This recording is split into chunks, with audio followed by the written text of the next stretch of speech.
Okay sir.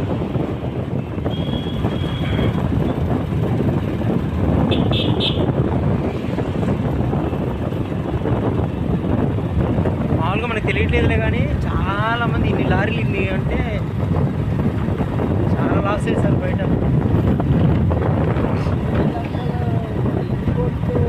1356 కోట్లు అని చెప్పారంట ఆయన చంద్రబాబు. 1356 కోట్లు.